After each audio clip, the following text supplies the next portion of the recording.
Kamu mungkin belakangan banyak menemukan video atau meme seperti ini. Ini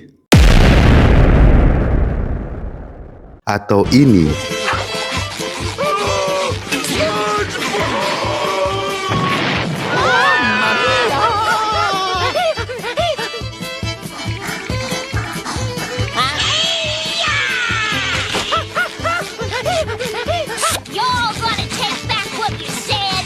Ya, selamat kamu sekarang mulai beranjak usia 30 tahun atau at least kamu mulai mendekati usia kepala tiga. Fenomena video atau meme kepala tiga ini sekarang lagi relate banget sama anak-anak kelahiran 95 atau 96. Mirip seperti quarter life crisis. Keresahan usia kepala tiga ini juga sering bikin generasi milenial akhir atau Gen Z awal terserang overthinking tiap malam. Kayaknya waktu jalan buru-buru, sampai tiba-tiba usia sudah 30 tahun aja. Perasaan baru kemarin kita lulus SMA.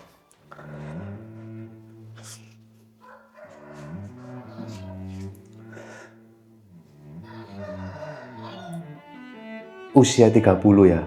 Usia 30 tahun itu rasanya aneh. Gimana ya aku mendeskripsikannya?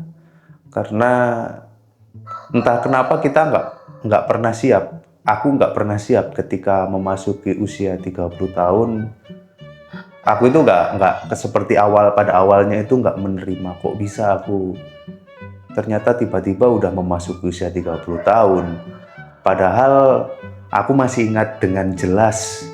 Kayak kemarin itu aku baru lulus SMA, masuk kuliah. Terus aku bahkan ingat dengan detail bagaimana aku waktu ospek ketika masuk kampus. Yang ternyata setelah aku renungi lagi ternyata itu 12 tahun yang lalu.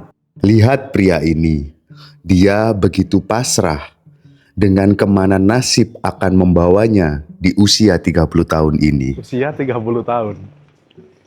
Ya. Usia 30 tahun itu sangat menakutkan. Kada. Nggak. Usia 30 tahun kalau menurutku itu gimana ya? Usia yang sangat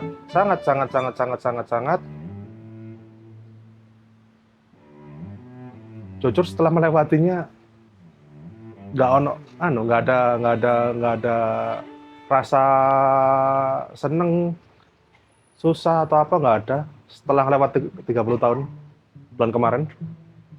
Barangkali cukup normal jika kita cemas ketika memasuki usia 30 tahun. Toh ini pengalaman pertama semua orang. Jadi meski sudah bersiap, tapi rasa deg-degan itu tetap ada. Belum lagi usia 30 tahun ini menandai peralihan hidup dari remaja menjadi dewasa.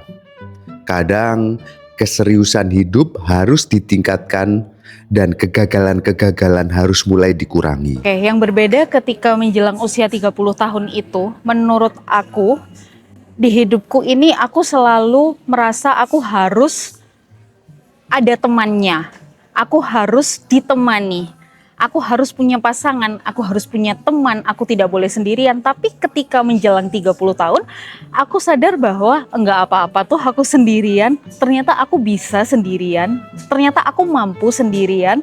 Karena emang fase hidupnya udah beda, teman-temanku udah menikah, teman-temanku sudah punya kehidupannya sendiri, mereka sudah sibuk mengurus suami, mereka sudah sibuk mengurus anak, sedangkan ya aku sibuk bekerja aja gitu loh. Jadi selama aku punya saldo di rekeningku dan aku bisa nyewa kendaraan sendiri, bisa panggil ojol, ya nggak apa-apa sendirian gitu. Nggak harus punya temen aja sih. Itu yang aku rasain beda banget ya dari umur 20-an dan ini sekarang udah menginjak kepala tiga. Saat muda kita bisa gagal berapa kali pun tanpa merasakan dampak yang signifikan. Tapi sekarang, satu kegagalan itu kayaknya memberikan damage yang keras banget. Jadi ini mungkin banyak membuat orang dewasa enggan mencari resiko dan cenderung cari aman. Kalau kata psikolog, katanya sih kita cenderung kaget ketika sadar tiba-tiba udah usia 30 tahun aja. Psikolog Muhammad Iksan mungkin bisa memberikan penjelasan ilmiahnya. Mungkin ini keresahan kita juga ya, ketika di media sosial itu kenapa kok sekarang mulai muncul meme atau video-video yang menunjukkan kalau usia 30 tahun itu menakutkan. Apakah kamu menemukan fenomena ini juga di klien-klienmu atau teman-teman sekitarmu kayak gitu? Mungkin kalau patokannya yang dilihat di sosial media setiap hari tentang usia 30, apalagi orangnya memang sudah dekat usianya 30, bakal muncul yang kayak gitu-gitu terus. Tapi pada kenyataannya mungkin banyak yang merasakan juga ya ketakutan usia 30 ini. Meskipun juga lagi-lagi tidak semuanya. Banyak juga yang tidak merasakan. Tapi buat orang-orang yang merasakan ketakutan di menginjak usia 30 tahun, itu kalau kita lihat ya, kita bisa lihat dari berbagai macam perspektif ya. Mau dilihat dari sudut pandang ekonomi, bisa dilihat dari sudut pandang sosial, bisa. Maksudnya secara sosial psikologi dan ekonomi psikologinya ya. Lalu juga dilihat dari faktor perkembangan pertumbuhan juga bisa. Tapi bebas orang mau lihat dari mana aja. Tapi kalau kita tarik akarnya, masing-masing itu semuanya mau dilihat dari mana aja, ujungnya sama akarnya. Akarnya kenapa orang takut menghadapi usia 30 tahunan itu karena ekspektasi berlebihan yang gak benar atau irasional. Di mana ekspektasi berlebihan ini munculnya dari dua arah. Dari dalam dirinya ada internal, dari sekitarnya eksternalnya juga banyak. Makanya dia jadi takut. Misalnya kalau dari sudut pandang ekonomi, munculnya nih standar-standar gak jelas yang entah dari mana. Mungkin dari mayoritas orang jadi takut karena sosial media ya biasanya. Kayak lihat, wah ini anak muda baru 21 tahun sudah punya McLaren gitu misalnya. Atau ini anak muda, lebih muda dari aku jauh, pencapaiannya sudah keren, sudah menang Clash of Champion misalnya di usia segitu, sudah menang Indonesian Idol, sedangkan dirinya sendiri belum jadi apa-apa gitu. Padahal kan gak ada juga yang nuntut kita jadi apa-apa ketika prestasi-prestasi itu, pencapaian-pencapaian itu kan karena memang mereka yang mendapatkan, mengusahakan, dan kita yang tidak melakukan, kita mau berharap apa? Kan kita memang tidak mengusahakan apa-apa. Jadi itu kebanyakan. Mau dilihat dari sudut pandang apa aja ya boleh, tapi kalau kita tarik ujungnya pasti akarnya adalah ekspektasi berlebihan yang kadang-kadang irasional dari orang itu tersebut atau dari lingkungannya. Misalnya juga kalau fisik ya, ini cewek biasanya terjadinya di cewek. Ekspektasinya cewek-cewek ini lihat, wah lagi-lagi irasional ya, misalnya ini Wulan Guritno 40 aja masih cantik bening gitu, masa aku baru umur 28 udah banyak chicken skin, flek hitam di mana-mana, komedo menumpuk gitu, berlebihan lah. Padahal balik lagi bukan soal umur. Banyak banget anak bahkan belum 20 tahun sekarang udah terlihat lebih tua dari usianya karena gaya hidup gitu kan. Balik lagi, bener kan, ekspektasi, akhirnya dia berespektasi apa. Di usia 30 dia harus apa, orang-orang di sekitarnya ekspektasi ke dia apa gitu.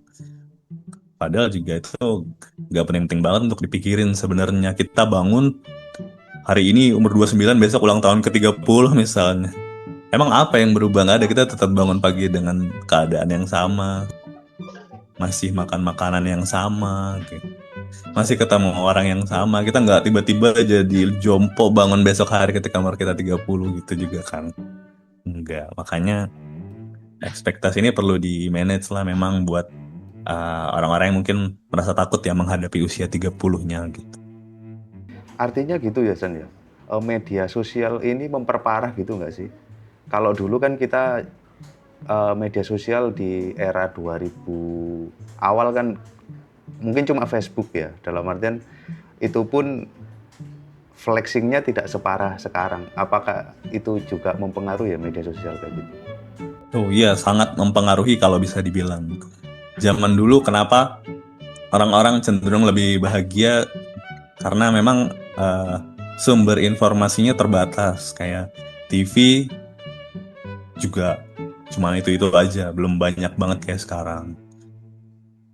Media yang orang konsumsi juga pilihannya terbatas. Mungkin kalaupun sudah ada waktu itu zaman sosial media yang bisa menggunakan kalangan-kalangan tertentu aja, belum benar-benar semua orang gitu.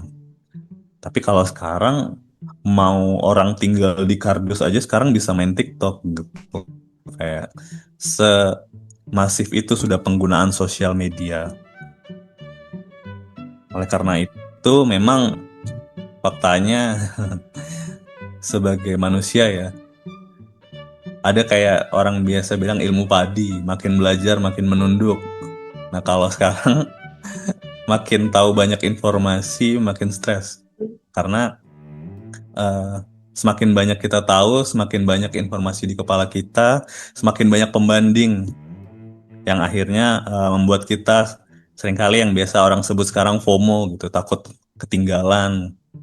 Katanya kalau kayak gini nanti bakal begini, kamu tahu nggak? Akhirnya nyari tahu, karena semudah itu untuk mencari tahunya. Sedangkan kalau orang zaman dulu mau cari tahu dia harus belajar dulu. Mau katanya misalnya untuk sesimpel tahu kalau anak begini nanti dibiarin di masa ini dia bakal fatherless gitu misalnya. Kalau zaman sekarang lihat video nggak sampai semenit udah bisa dapat lah intisarinya, meskipun kita cross check lagi yang ngomong siapa nih, apakah punya kualifikasinya apa enggak gitu. Tapi kalau orang zaman dulu kan beneran harus belajar ketika dia benar-benar pengen tahu kenyataannya seperti apa, dia baca bukunya sampai habis baru dia menentukan benar apa enggak gitu. Makanya memang kalau dibilang sangat berpengaruh, sangat berpengaruh media sosial ini.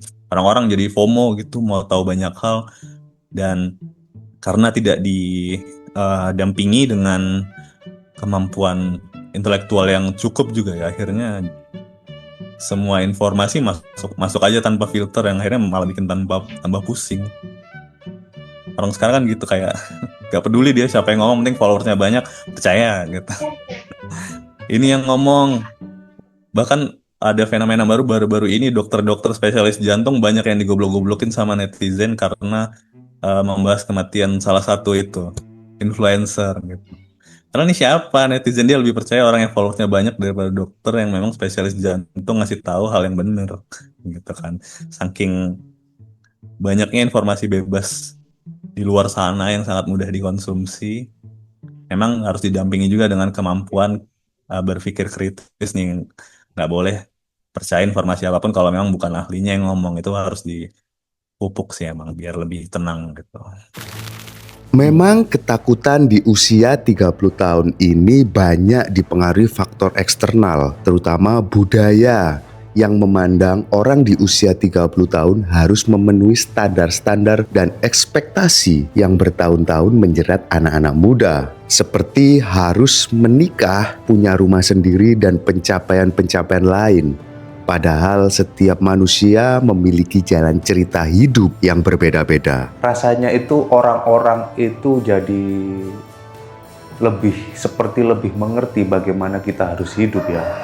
Aku itu kadang merasa kesel gimana orang-orang merasa kayak kenapa di usia 30 tahun aku belum menikah kayak gitu.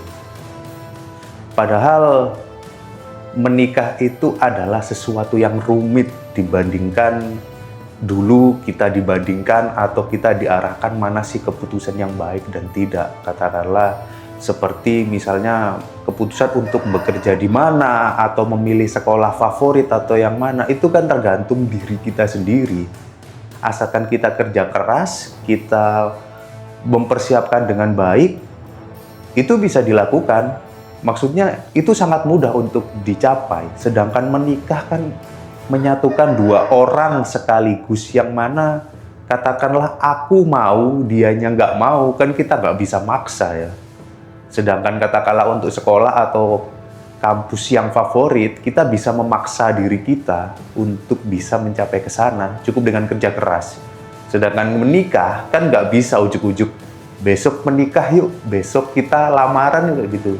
Tapi orang-orang itu seolah-olah menyuruhku menikah itu sangat mudah banget. Padahal ya nggak semudah itu. Kita harus memikirkan perasaan orang lain, perasaan pasangan kita dan lainnya, dan memutuskan untuk menikah. Bahkan untuk menemukan pasangan pun tidak semua orang bisa dengan mudah mendapatkan pasangan. Terutama orang-orang dengan mungkin kekurangan dalam bersosial seperti saya. Media sosial juga memperparah kondisi mental calon-calon manusia berkepala 3 ini.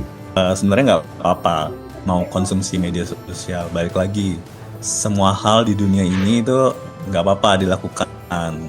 Mayoritas ya, kecuali yang dilarang agama, itu dihindari. Asal sesuai takaran, lagi-lagi dibatasi. Boleh FOMO ya, tapi untuk hal-hal yang baik aja, dan FOMO-nya yang bener. Jangan cari informasi random, beneran cari ke empunya, asalnya, sumber utamanya, referensi utamanya. Jangan cuman denger yang versi pendek-pendeknya aja, karena yang versi pendek-pendek itu sudah kadang-kadang misleading juga gitu. Kita harus baca penuh, utuh gitu, daripada kita FOMO nggak jelas gitu kan. Tapi ujung-ujungnya malah bikin stres, bikin kepikiran gitu, karena pengetahuannya nggak utuh. Daripada kita FOMO, lebih baik tuh kalau di luar negeri sekarang lebih viralnya untuk tenang tuh kita harus JOMO namanya. Kalau FOMO kan fear of missing out. Kalau JOMO, joy of missing out, dimana benar-benar kebalikannya. Kalau FOMO kan kita kayak menggebu-gebu pengen tahu. Kalau joy of missing out ini kita ya menikmati ketidaktahuan kita. Nggak apa-apa loh kita nggak tahu. Nggak apa-apa loh kita nggak tahu di tongkrongan itu lagi bahas apa. Kita harus menikmati ketika kita tidak tahu, bukan berarti kita ketinggalan. Yang kita nggak tahu aja, dan kita nggak sepenting itu untuk tahu semua hal yang sedang happening sekarang. Itu kalau di luar negeri. Mungkin di sini agak sulit dilakukan ya, karena kita ketahui sekepo apa orang Indonesia ini. Lalu kita juga ini, untuk menguranginya kita bisa mengurangi membandingkan diri dengan orang lain. Karena buat apa membandingkan diri dengan orang lain? Jelas dari lahir aja kita udah beda, orang tua kita beda, kita berada di level ekonomi yang beda, pengasuhan kita beda, semuanya beda. Yang sama mungkin kita sekolah di tempat yang sama aja, mungkin kamu bedakan sama teman sekolah. Jadi tentu hasilnya akan sangat-sangat beda. Meskipun tadi di sekolah yang sama juga ya, kenapa ya dia lebih pinter, kenapa ya dia lebih tinggi, kenapa ya dia lebih jago basket? Ya karena bertahun-tahun di belakangnya dia hidup dengan cara yang beda sama kita, dia melakukan hal yang beda gitu. Percuma kita mau membandingkan diri kita dengan orang lain, nggak akan ada habisnya, pasti bakal ketemu bedanya terus. Dan kita mau iri juga buat apa? Kita punya kelebihan kita sendiri, dia punya kelebihannya dia gitu. Lalu yang juga cukup bisa dilakukan ya, mungkin ini agak terdengar klise dan banyak orang mungkin sudah sering ngomongin, mirip seperti prinsip stoicism. Gak usah terlalu peduli dengan hal-hal yang di luar kontrol kita. Kita fokus ke apa yang bisa kita kontrol, apa yang bisa kita lakukan. Ngapain kita mikirin orang lain bakal ngomong apa, dunia bakal merespon seperti apa, tetangga mau komentarin kita apa gitu. Itu kan hak mereka memang sepenuhnya untuk berkomentar. Tapi hak kita juga sepenuhnya untuk peduli atau nggak peduli dengan komentar itu. Jadi kita lakukan yang terbaik yang kita bisa, jangan sampai kita menyia-nyiakan kesempatan yang datang. Apapun yang datang diambil aja, nggak usah terlalu mikirin respon itu dari sekitar bakal kayak apa, karena percuma juga kita mau melakukan sebaik apapun juga tetap bakal ada yang komentar. Sedikit banyak stigma usia 30 tahun ini cenderung lebih destruktif untuk perempuan. Kendati kita memasuki dunia modern, stigma belum menikah di usia 30 tahun banyak dirasakan oleh perempuan. Meskipun tidak separah saat era Renaissance yang menuduh perempuan sebagai penyihir jika belum menikah di usia 30 tahun. Untuk perempuan yang usianya itu sudah menginjak kepala 3, lalu kemudian belum menikah, pasti orang-orang sekitar itu akan tanya nih sama kita, kenapa kamu belum nikah, pacar kamu mana? Pertamanya sih aku kepikiran banget ya, karena emang serendah itu kah value aku ketika aku belum menikah. Emang aku nggak layak kah dianggap sebagai manusia yang utuh ketika aku tuh belum menikah gitu. Dan kadang tuh kata-katanya tuh nyakitin gitu loh. Kamu sih sibuk kerja makanya belum nikah, cari pacar sana gitu kan.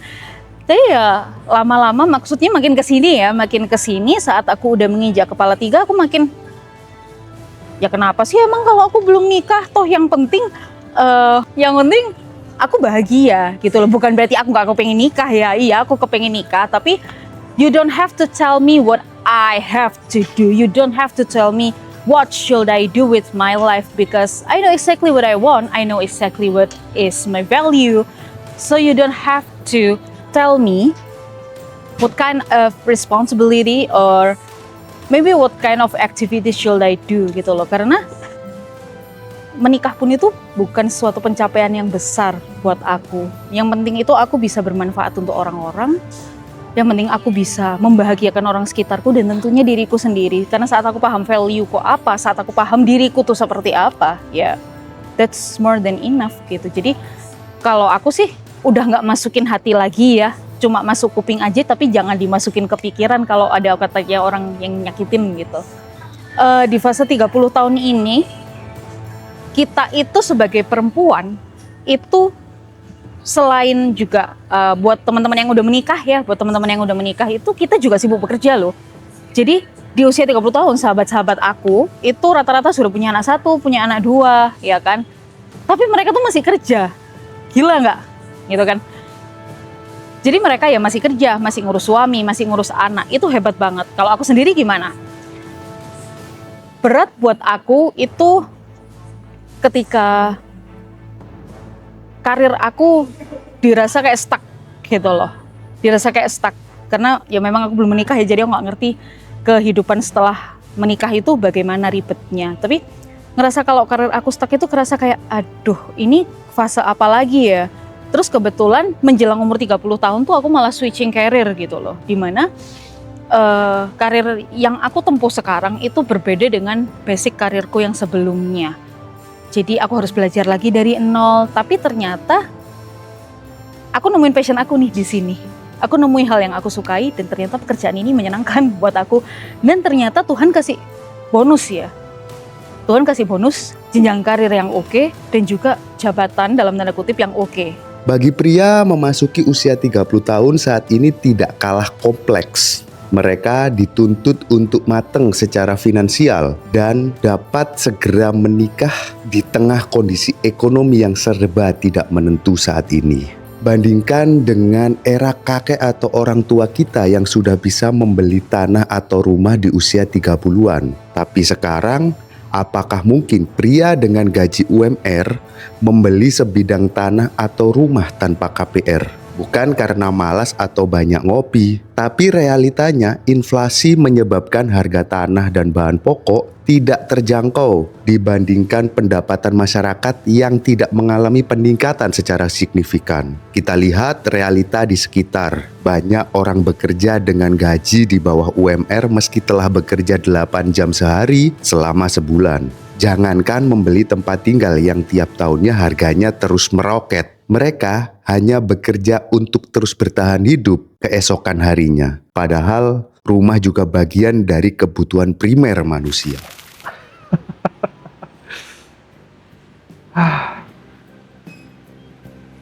Dua-duanya. Menyenangkan iya, menyedihkan iya. Menyenangkan ternyata bisa hidup sampai umur 30 tahunan lah. Senang, sedih, udah 30 tahun. Ya. Setelah bergulat dengan pikiran usia 30 tahun, satu-satunya jalan menuju ketenangan mungkin adalah menerima kenyataan bahwa kita tidak muda lagi. Tapi tentu tidak mudah. Terus gimana dong cara paling ampuh? Simpelnya ya, menerima diri dan berbesar hati, menerima fakta bahwa dunia ini tidak sebaik itu. Semua orang berhak berkomentar dan bahkan akses komentarnya sangat-sangat mudah. Orang yang tidak kenal aja bisa ke sosmed kita ngata-ngatain dengan mudahnya kalau kita tidak mengunci sosial media kita. Itu kan sudah statement yang cukup jelas meskipun tidak tertulis ketika sosial media kita terbuka ya. Berarti kita terbuka orang mau memberikan reaksi atau komentar seperti apa. Dan kalau memang kita tidak suka mendapat reaksi atau komentar ya udah dikunci aja. Mungkin terakhir San, katakanlah katakanlah ketika overthinking itu muncul ya San ya. Biasanya kan ketika malam gitu kita nggak bisa tidur, kepikiran banyak yang lain-lainnya kayak gitu. Mungkin solusi instan itu apa San? Kayak gitu itu. Oh ya, karena kan kadang kan kita overthinking dan lain-lainnya kayak gitu karena usia sudah segini, ternyata kita membandingkan dengan yang lain secara nggak langsung kayak gitu. Apakah perlu hobi baru atau gimana gitu?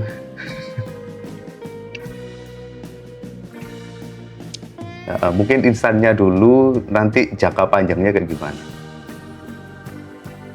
Kalau untuk mengatasi kepikiran yang bikin sulit tidur, sebenarnya caranya sangat-sangat mudah dan selalu disampaikan oleh semua psikolog. Biasanya, caranya adalah kita mungkin kalau pernah baca buku juga The Second Memory atau The Second Brain ya kalau nggak salah, dimana kita menggunakan buku tulis sebagai otak atau memori kedua kita yang bisa kita akses kapan aja. Ini sangat-sangat membantu. Jadi kita bisa melakukan yang namanya brain dump di memori kedua kita tadi. Jadi kita sebagai manusia jangan memaksakan nih otak kita untuk ingat semuanya. Memang ketika kita lagi ada ide atau kepikiran-kepikiran tertentu itu bisa dikategorikan sebagai anugerah juga sebenarnya. Yang kadang-kadang itu juga bisa menjadi ide yang berguna gitu ke depannya tanpa kita sadari. Makanya daripada itu ketahan aja di otak atau bahkan memudar dengan sia-sia, kita tuangkan aja namanya brain dumping apapun yang terlintas di otak kita di memori kedua kita tadi, yang which is adalah buku catatan itu tadi di malam hari. Tuliskan aja semuanya sampai udah aku rasa aku udah menulis semua isi otakku yang aku pikirin sampai sulit tidur malam ini di buku catatan ini. Terus udah tidur aja kan. Karena yang bikin kita tidak bisa tidur biasanya adalah kita takut nih yang kita pikirin malam-malam itu akan kita lupa besok dan kita mungkin tidak menjalankannya juga besok. Padahal itu hal-hal yang sangat penting harus kita lakukan besok gitu kadang-kadang. Makanya kita nggak usah sok-sokan mengingat semuanya, nanti aku inget kok gitu. Nanti gampang lah gitu. Tapi ternyata malah bikin nggak bisa tidur. Makanya daripada tertahan gitu aja dan bikin nggak bisa tidur, dituangkan aja di buku, dicatat, tulis aja nih notes kegiatan aku besok atau ini pikiran aku malam ini, biar kapan-kapan kalau emang lagi luang dan iseng mau baca lagi, oh iya aku sempat kepikiran ini ya kemarin gitu. Jadi bisa dilanjutkan yang hal-hal yang tertunda malam itu. Usia 30 tahun ini seharusnya jadi momen kita lebih jujur pada diri sendiri dan lingkungan. Tidak perlu lagi takut.